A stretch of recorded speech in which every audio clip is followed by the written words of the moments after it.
O tema da nossa live de hoje, semanal, falaremos um pouco, o nosso diálogo será sobre os honorários advocatícios e a causa de pedir. Qual é a relação entre os dois institutos? Pois não, doutora Márcia? Bom dia, né? Ainda bom dia. Sexta-feira, sigamos. Então, o tema hoje da nossa live são dois institutos que eu reputo um dos mais importantes do processo civil. Falaremos dos honorários advocatícios, né, e contextualizaremos com a causa de pedir, né. Inicialmente, vamos recordar do conceito, pois não, de diálogo, Mabel, um bom dia, prazer tê-la aqui. Então, o nosso diálogo hoje, na nossa live aqui no início, falaremos dos honorários advocatícios e da causa de pedir. Vamos recordar o que é causa de pedir, o conceito.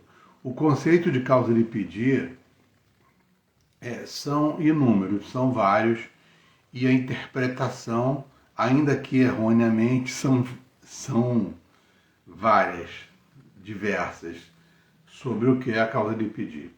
O Código de Processo Civil, seja o de 1973, seja o de 2015, né, ambos, ao tratar de causa de pedir, não expressamente não diz o que é a causa de pedir, né?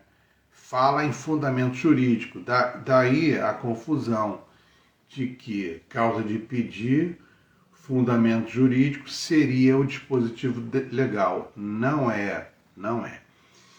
Nessa minha pesquisa, nesse meu trabalho ao longo de, como advogado, agora em agosto, né, no mês que virá, farei 20 anos de labor na advocacia. Vários ensinamentos eu absorvi, outros não, mas a compreensão do que é causa de pedir é a maior dificuldade do e para o estudioso do direito. Primeiro que nos bancos de nossas universidades, faculdades, o professor, né, que professa conteúdo, é claro que esse mesmo professor, ele teve outros professores para que ele formulasse a sua compreensão. Por isso que ele se tornou professor. É isso? Então, nessa linha de raciocínio, eu digo que um aprende com o outro, não é? Pois não, Bala Christian 867, um bom dia, prazer tê-lo aqui. Então, um aprende com o outro. E nesse sentido, um aprende, e determinados institutos no direito não são valorados no sentido de interpretação e do estudo do que realmente é. Bom, chegamos ao século XXI, não é? E temos lá o nosso dicionário, ou seja, a nossa pesquisa, não é? Que as pessoas vão lá no Google e digitem lá, a causa de pedir. Podem ter certeza que se direcionará a o que é a causa de pedir, mas não será direcionado ao que é realmente causa de pedir.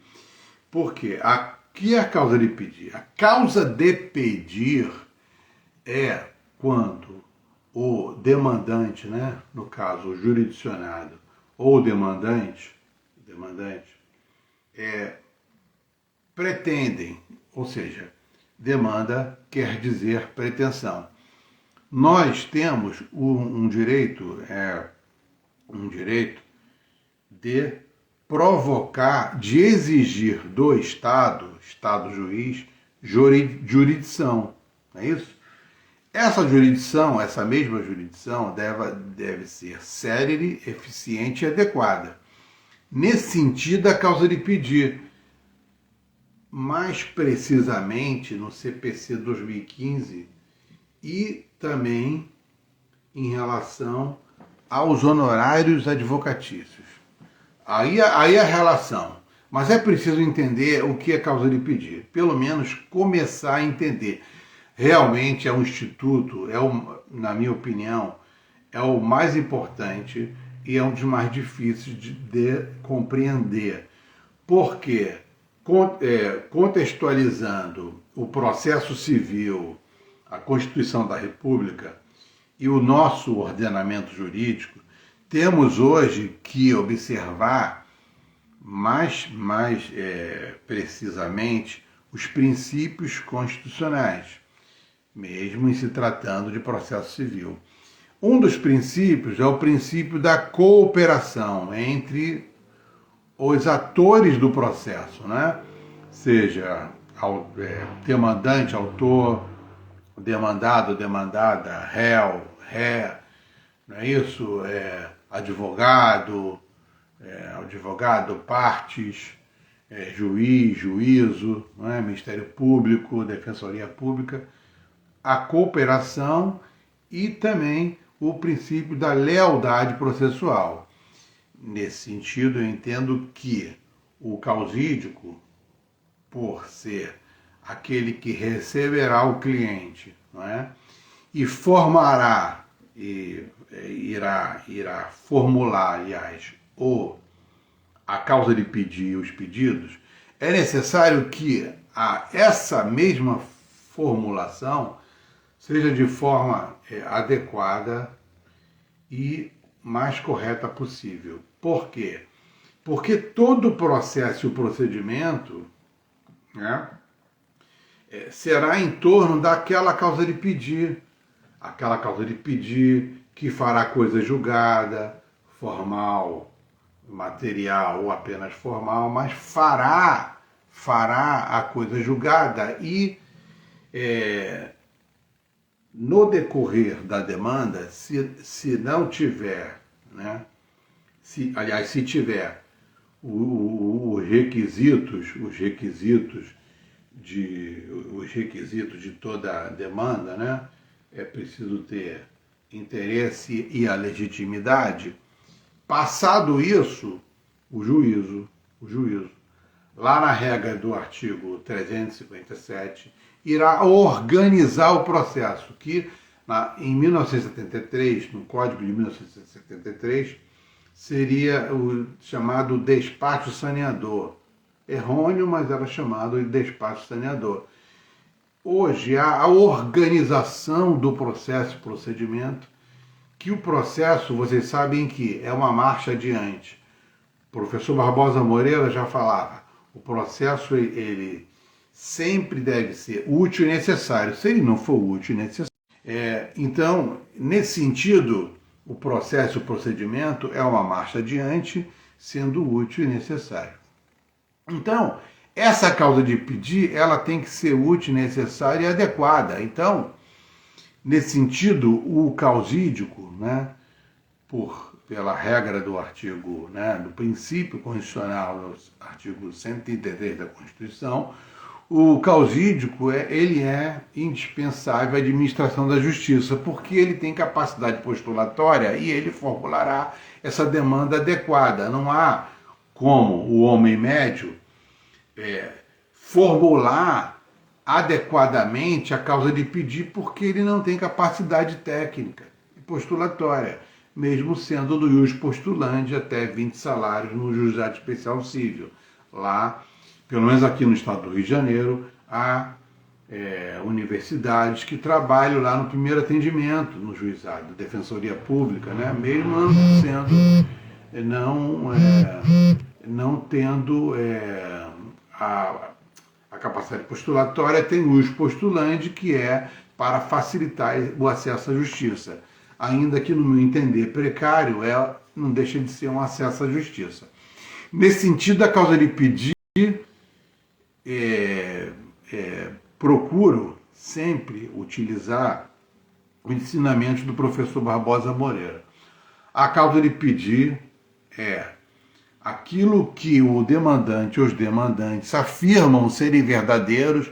Eu afirmo que aqueles fatos são verdadeiros, ou aquele conjunto de fatos são verdadeiros, e por isso, né, eu pretendo, pretensão, demanda, eu exijo do Estado a tutela jurisdicional, nesse sentido, da causa de pedir, não é? Que eu quero, eu pretendo, eu exijo do Estado jurisdição, eu exijo do Estado a jurisdição. Deu para entender até aqui? No sentido de que eu exijo a jurisdição naquele caso concreto, aquele efeito que eu pretendo, essa causa de pedir. Não é o dispositivo legal. Eu posso formular isso dito por professor Humberto Deodoro Júnior, né?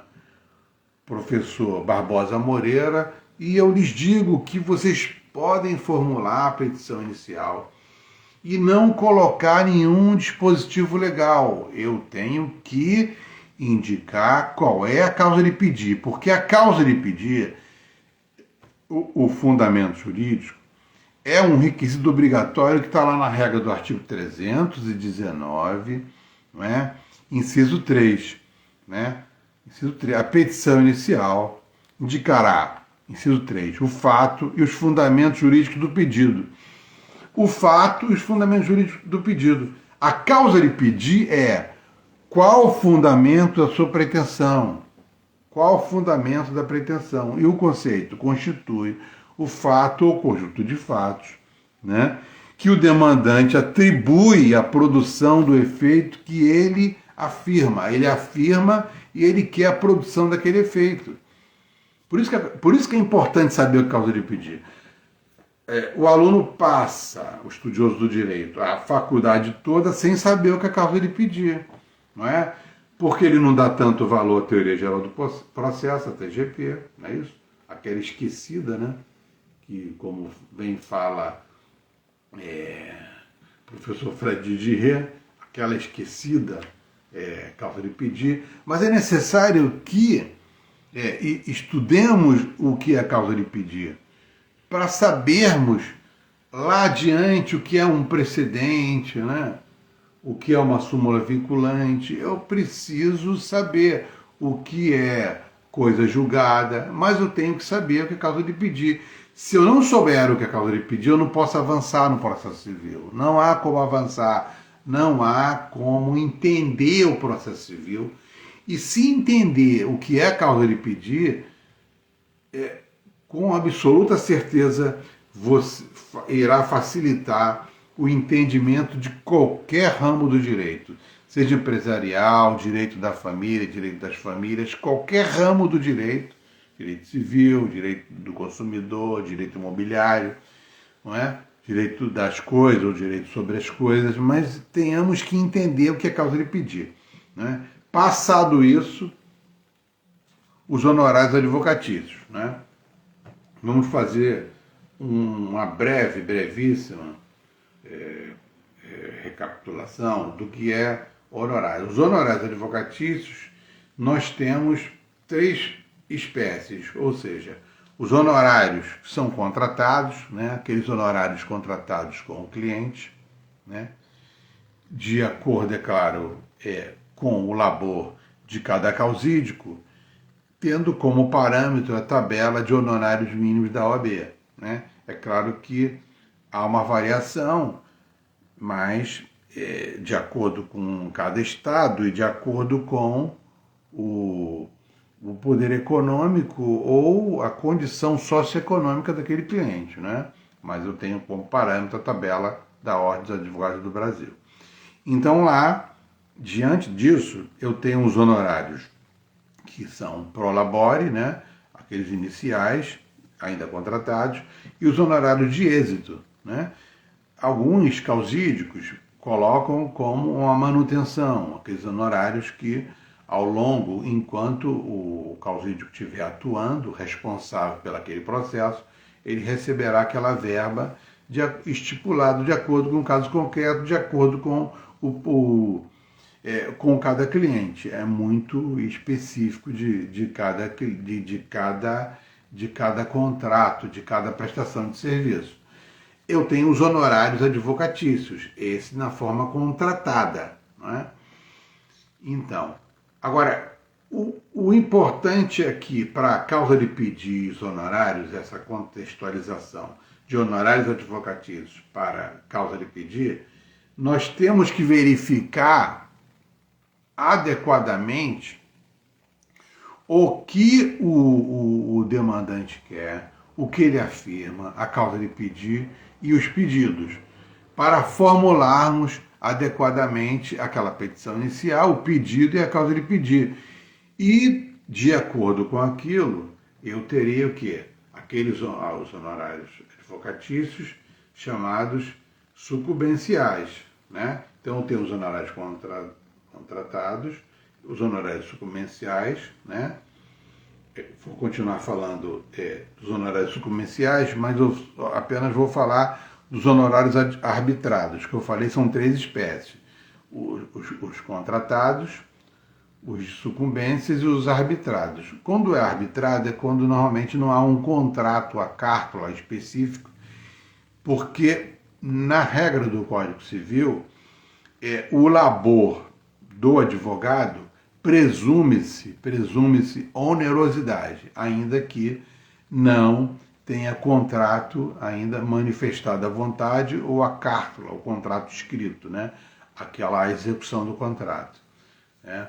Então, eu não estipulei preço, mas é oneroso o labor, a prestação de serviço de todo advogado, toda advogada. Então, esses honorários arbitrados pelo juízo, teríamos que fazer uma perícia, normalmente, ou não. Alguns juízos irão utilizar a tabela de honorários mínimos da OAB para arbitrar o labor daquele causídico, não é? Arbitra um valor da verba honorária. Esses são os honorários advocatícios arbitrados pelo juízo, não é? Por isso que temos o advogado que é perito. Perito é advogado perito. Ele vai elaborar um laudo de acordo com aquele caso concreto. Ele vai trabalhar para o juízo e também pode trabalhar como assistente técnico daquela parte, né? Vocês sabem que tem um perício, o perito e o assistente técnico, né? A parte, o perito do juízo, que é um perito que são auxiliares do processo, que irá auxiliar o juiz ou a juíza, né? O juízo, né? Que é o perito. E as partes podem contratar um assistente técnico, nesse caso um advogado perito, para atuar naquela demanda, naquele processo. Então, esses honorários são honorários advocatícios arbitrados. Agora, o mais importante aqui é o de sucumbência, que é o princípio da sucumbência. Há o princípio da sucumbência, que é lá na regra do CPC, do parágrafo 2º, né, do artigo 85, e na regra do artigo 20 do CPC de 73. Por que eu digo o artigo 20 do Código de 1973, do CPC? Porque, ainda que as pessoas não falem mais novo CPC, eu ainda prefiro falar novo, porque ainda é novo, que o CPC tem um pouco mais de 6 anos, né, de vigência. CPC 2015. Então, eu tenho lá o princípio da sucumbência. Eu falo isso, eu digo que ainda é novo CPC 2015, porque a questão dos honorários é de acordo, para o Superior Tribunal de Justiça, é de acordo com a prolação da sentença, né? Então, se eu tenho sentenças ainda anteriores, né, a 2015, é claro que foram elaboradas e proferidas, fundamentadas na égide do CPC de 1973, é claro. Então, ainda, entre aspas, a vigência lá do CPC 73, né? É o artigo 20 do CPC de 73. Na regra do parágrafo 2º do artigo 85, eu tenho o princípio da sucumbência. Então, o princípio da sucumbência por STJ é a regra do artigo 20 do CPC 73, cumulado com o artigo 85, parágrafo 2º. Então, eu tenho o princípio da sucumbência, né? Nesse princípio da sucumbência, eu até comentei aqui que há também sucumbência mesmo na obrigação de fazer, né? No caso concreto, foi questão de plano de saúde, que foi negada a cobertura, e o proveito econômico seria em função daqueles valores, daquelas despesas que foram negadas para o consumidor. Então, há um princípio da sucumbência também na obrigação de fazer. Por isso, a responsabilidade do causídico em elaborar a causa de pedir correta e saber o que é causa de pedir. Ele tem que saber. Que mesmo sabendo o que é causa de pedir, ainda é difícil ele elaborar a causa de... Ele, causídico, elaborar a causa de pedir de acordo com aquele caso concreto. Identificar o que realmente o demandante ou os demandantes pretendem, né? Que é a causa de pedir e o efeito que pretende, que é a causa de pedir, e nesse sentido os honorários advocatícios, porque se eu pretendo determinados efeitos que poderão, né, ser temerário, ou seja, temerário no sentido não de má fé, mas temerário no sentido de ser vencedor, né, ou não, daquela determinada demanda, daquela determinada causa de pedir que eu pretendo que o Estado juiz declare ou condene, né, a parte ré. Aí já a parte ré, porque já não se fala mais de demandado, já tem relação processual, então já fala autor e réu, autora, ou parte autora e parte ré, né, ou autor e autora, né, autores e réu e réus, correto? Então tem relação processual e essa condenação será em função pelo princípio da sucumbência, tudo aquilo que foi pretendido pelo demandante, os demandantes, correto? Porque a rigor, pela regra do artigo 489 do CPC 2015, a rigor o Estado juiz tem que enfrentar todas as causas de pedir da demanda, todas elas, né? Ainda que vocês sabem que a PEC da relevância, hoje emenda constitucional 125, né? Já temos lá a súmula 7, agora o PEC da relevância, que teremos mais requisitos para propositura de um recurso especial e o agravo em recurso especial. Tem mais requisitos que está vigente, né? A vigência dessa emenda constitucional desde do dia 14, agora desse mês de julho, já é vigente. Então, qualquer recurso especial tem que ter os requisitos da emenda constitucional 125, 2022, né? Que é a relevância, tem que demonstrar, salvo naqueles casos que estão enumerados lá na PEC da relevância, eu tenho que demonstrar, além da similitude e outros requisitos do RESP, do recurso especial, eu tenho que demonstrar a similitude fática, né, do recurso especial. Eu tenho também que demonstrar, além de mais requisitos, a relevância daquele meu recurso específico. Se não for relevante, não há como receber aquele recurso especial. Então, é mais um óbice, né, colocado ao jurisdicionado em relação ao acesso à justiça. Eu até vou fazer um comentário em relação a isso, não sei se live, mas eu vou fazer um comentário, um post, algo sobre isso, né? O acesso à justiça e a PEC da relevância. Eu entendo que dificulta realmente mais ainda o acesso à justiça, né? Mas é o requisito lá, passou no Congresso Nacional e é vigente essa emenda constitucional. É uma emenda à Constituição da República de 88. Foi emendada para atribuir mais um requisito do recurso especial, interposição de recurso especial. Por isso que vocês têm que saber o que é causa de pedir realmente. A hora que vocês entenderem o que é causa de pedir, vocês vão dizer, poxa, ainda bem que eu ficava ouvindo o Walter falar, né, sobre causa de pedir. Já não aguento mais live sobre causa de pedir, mas eu acabei que ele me ajudou de certa forma, né, o que é causa de pedir. Obrigado.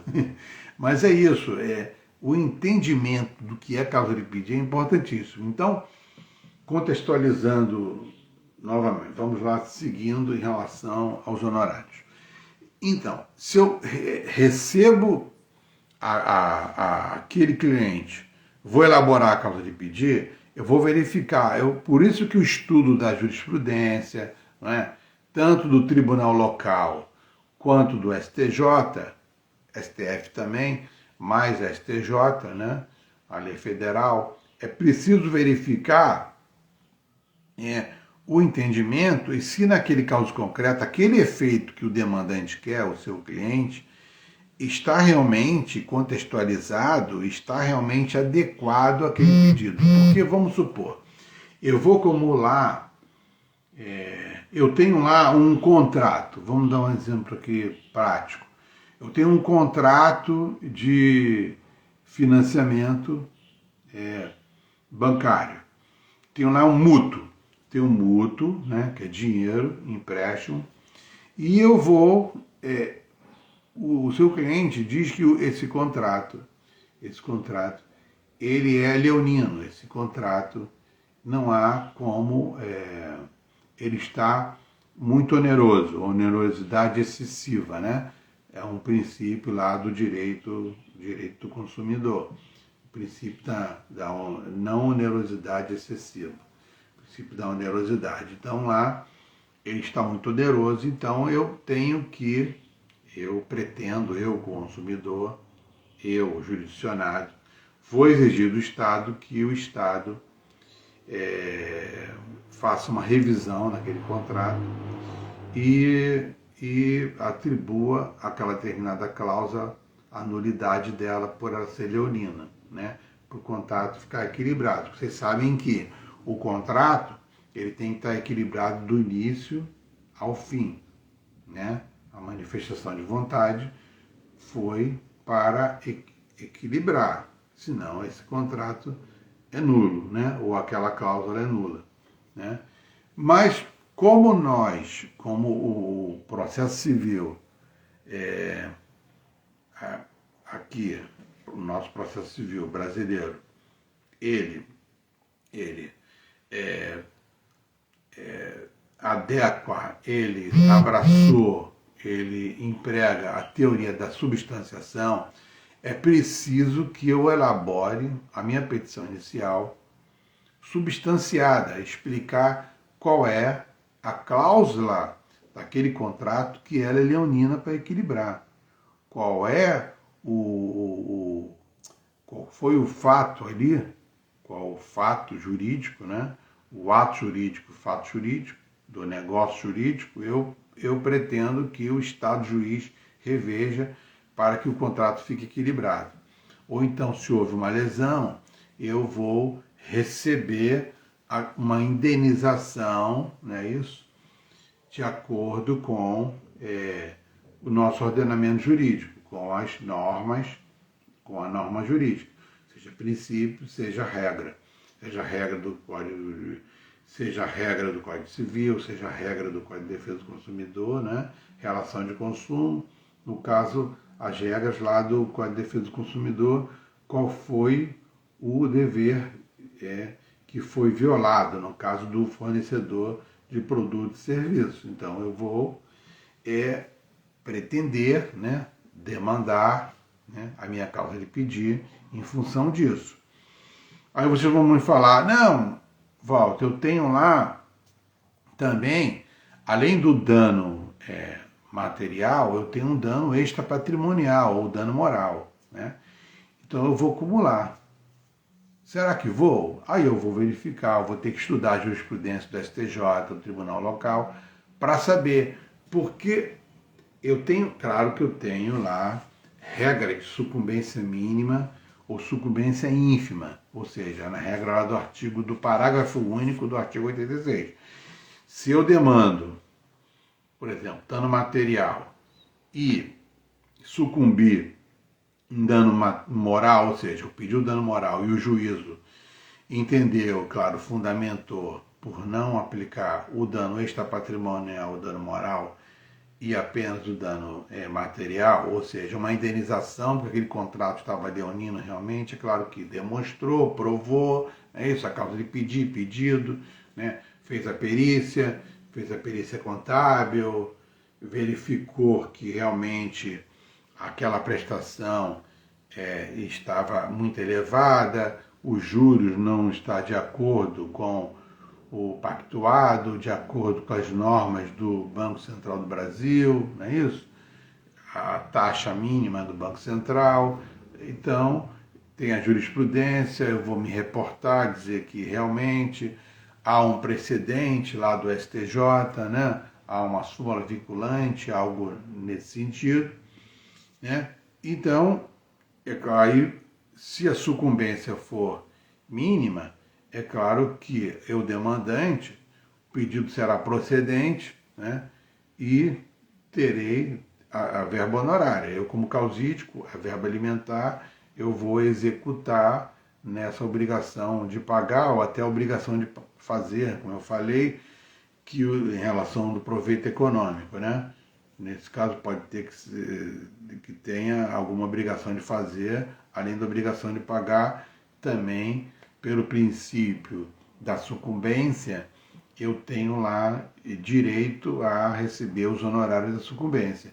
Então eu vou elaborar adequadamente aquela causa de pedir, né? E eu tenho tempo, porque eu elaborei, vou pesquisando, distribuir a petição inicial, eu tenho um prazo para emendar essa petição inicial. Vamos supor que eu peça, né, que o meu cliente, né, tenha um bom direito para postular o benefício da gratuidade de justiça, né? Então, eu fui lá, no meu pedido, na minha causa de pedir, o efeito era que atribuísse também o benefício da gratuidade de justiça, porque eu sou, o meu cliente é hipossuficiente economicamente. Pedi, só que o juízo, pelo princípio do contraditório, ele entendeu ali que eu teria que demonstrar essa hipossuficiência econômica. Então, tem um prazo lá de 15 dias, né, para que eu formule. Enquanto isso, eu vou pesquisando. Eu verifiquei que realmente não há mais documentos e eu não tenho como provar ao juízo que o meu cliente é necessitado, né, juridicamente é hipossuficiente a ter o benefício da gratuidade de justiça, né? Vocês sabem que quem é condenado tem o benefício da gratuidade de justiça, é condenado na verba honorária de sucumbência, ele é condenado, só que ele fica 5 anos, né? Se mudar o status quo, ele irá pagar. Normalmente não muda, então depois de 5 anos ele não deve mais nada, né? Ele é condenado, mas não irá pagar, né? Então, o meu cliente, claro que nós advogados temos que sempre agir com lealdade e boa-fé, né? Eu entendi que tinha, mas pelo que o cliente relatou. Só que realmente ele não tem. Então, o que eu faço? Eu vou alterar, emendar minha causa de pedir. Eu tenho lá condições de alterar e emendar a causa de pedir. Ó, é o 321. O juiz verificar que a petição não preenche os requisitos, né, do artigo 19 e 320, ou que apresente defeito de irregularidade capaz de dificultar o julgamento, determinará que o autor, aquele esse demandante, porque não tem autor e réu ainda, no prazo de 15 dias, emende ou complete, indicando com precisão que deve ser corrigido ou complementado. Mas eu posso, se o autor não cumprir, o juiz indeferirá a petição inicial. O juiz pode mandar emendar a inicial, né, que não está regular. A causa de pedido não está identificada, o juízo dá pelo contraditório, uma oportunidade que o autor, né, no caso o demandante, emende ou altere e complemente a petição inicial. Nessa questão, eu posso também, o demandante, emendar e complementar essa petição inicial. Algo que eu faço? Eu retiro, vamos supor que os pedidos são acumulados, são várias demandas naquela petição inicial, não é isso?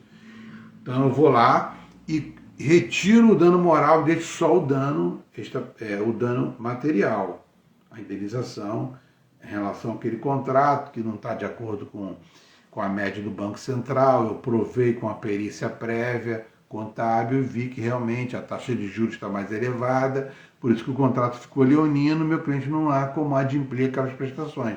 E retiro o dano moral, porque eu vejo que eu posso sucumbir, pode não ser com sucumbência mínima, então eu vou receber, eu vou ser condenado, né? Então eu terei que pagar, eu, cliente, demandante, autor, pagar o advogado do réu, não é isso? A sucumbência. Então eu retiro aquilo e não peço dano moral, né? Eu posso pedir até numa outra oportunidade, uma causa de pedir apenas com dano moral. Eu posso. Por isso que é bom identificar lá, ó, do fundamento jurídico, e coloca lá, dá causa de pedir na petição inicial, em caixa alta mesmo. Dá causa de pedir, explica para o juiz. Não precisa botar dispositivo legal, não. O juízo precisa, né? Necessita, conforme regras, inclusive do artigo 489. É preciso fundamentar. Oi, tudo bom, Pedro? Um bom dia ainda, né? Prazer tê-lo aqui. Então, é necessário que façamos uma causa de pedir adequada. Por isso, essa relação entre a causa de pedir com os honorários de sucumbência. Então, eu acredito que até aqui, já vai pela hora do almoço, eu acho que aqui está de bom tamanho, eu vou deixar a live gravada, não teve...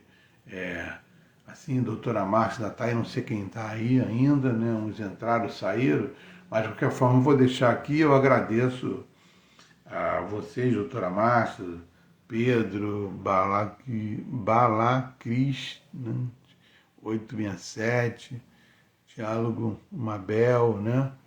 Doutora Márcia, olha, muito obrigado, e eu vou deixar a live gravada. Eu acredito que esse conteúdo ajudou um pouco pois não, doutora Márcia, tá? Pô, prazer, obrigado. Eu acho que por aqui tá bom.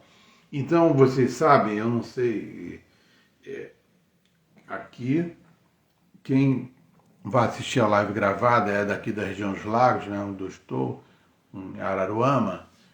Teremos um aulão, na quinta-feira, no dia 28. Começará às 6 horas e terminará às 8h30, tá? Ela será presencial, mas farei posteriormente também eventos, aulas online, tá? Online aqui no Instagram e também em outras plataformas, mas essa será presencial. Eu sei que é difícil, doutora Márcia, em São Paulo, né? Os seguidores estão em vários estados do Brasil, mas de qualquer forma fica aqui o convite, né? Mas eu sei que é difícil, que a região dos Lagos, São Paulo e tal, no meio do ano, mas está tranquilo. Então, eu acredito que essa live aqui deu mais ou menos para começar a entender ou entender o que é realmente a causa de pedir e a importância dela com os outros institutos do processo civil, né? A adequação, realmente tem que ter a prática e o estudo diário, que aos poucos o entendimento é cada vez maior e melhor sobre a causa de pedir. Tá? Então teremos mais conteúdos sobre a causa de pedir aqui no perfil. Grande abraço, eu vou deixar a live gravada aqui, sigamos. Tá? Muito obrigado, doutora Márcia. Então, se puder compartilhar aqui a gravação da live aqui, para outras pessoas terem acesso ao conteúdo da live, esse conteúdo sobre a causa de pedir e os honorários advocatícios. Grande abraço, sigamos, muito obrigado. Bom final de semana a todos. Tchau, obrigado, gratidão.